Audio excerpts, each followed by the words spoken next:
Sabe aquela sensação de que falta uma peça para fechar o quebra-cabeça da redação do Enem?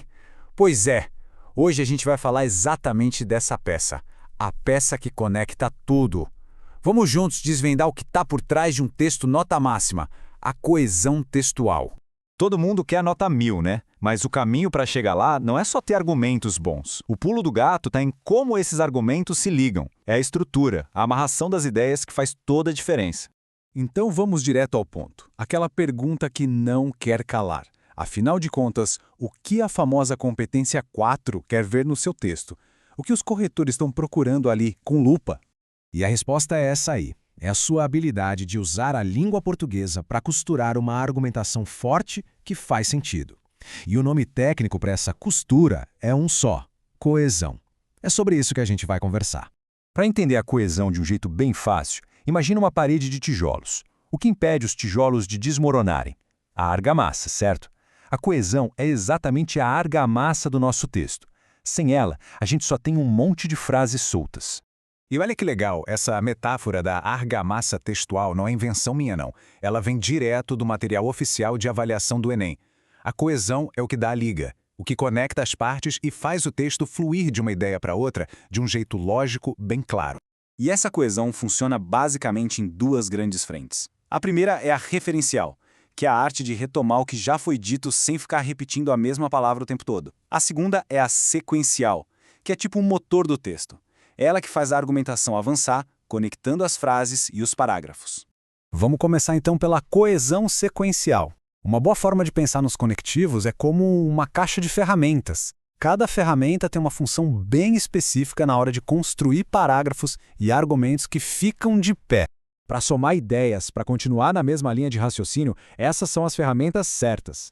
Além disso, e também são os mais conhecidos, né? Já outros sim e, ademais, dão um toque um pouco mais formal. O importante é que todos eles sinalizam para o leitor que mais um argumento está sendo adicionado à discussão. Mas uma boa argumentação não vive só de concordância, né? É preciso mostrar o outro lado. E é aí que entram os conectivos de oposição. Entretanto, porém, contudo, eles criam aquele contraste que mostra que o pensamento foi a fundo na questão. Isso é fundamental num texto dissertativo argumentativo. E claro, para fechar uma ideia com chave de ouro ou mesmo o texto inteiro, portanto, desse modo, assim, essas palavras são como uma placa que diz: ok, estamos chegando a uma conclusão lógica a partir do que foi dito. Elas amarram o raciocínio. Agora, vamos para a segunda parte, a coesão referencial. O objetivo aqui é deixar o texto mais elegante, mais fluido. Um texto que fica repetindo as mesmas palavras sem parar se torna pobre e cansativo de ler. Vamos ver umas técnicas para evitar isso. Olha só uma das técnicas mais eficientes. Percebe a diferença? Em vez de falar de novo aos manifestantes, a gente usa o pronome lhes. O texto fica mais limpo, mais direto, é um detalhe pequeno, mas que mostra grande domínio da língua. Aqui está outra ferramenta poderosíssima: os sinônimos. Trocar professores por docentes e alunos por estudantes não só evita aquela repetição chata, mas também enriquece o vocabulário e mostra versatilidade na escrita. E nesse caso, veja como o pronome disso consegue pegar uma frase inteira e resumir. Ele retoma toda a ideia anterior, evitando uma repetição que seria longa e bem desajeitada. É um recurso que deixa a leitura muito mais agradável. Ok, a gente já viu a teoria, já viu a prática, mas e agora? Vamos para o nível avançado. O que a própria banca do Enem diz sobre a coesão? Essas são as dicas de quem vai, de fato, corrigir a sua redação. Então, o ponto crucial é esse. Não é só sobre usar conectivos, mas sobre ter variedade e principalmente usar cada um do jeito certo. A banca valoriza um repertório rico de recursos coesivos, mas que sejam aplicados com precisão, com sentido.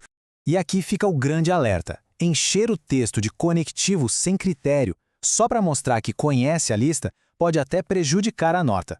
É um tira no pé. A coesão precisa ser funcional, não decorativa. É sempre qualidade acima de quantidade.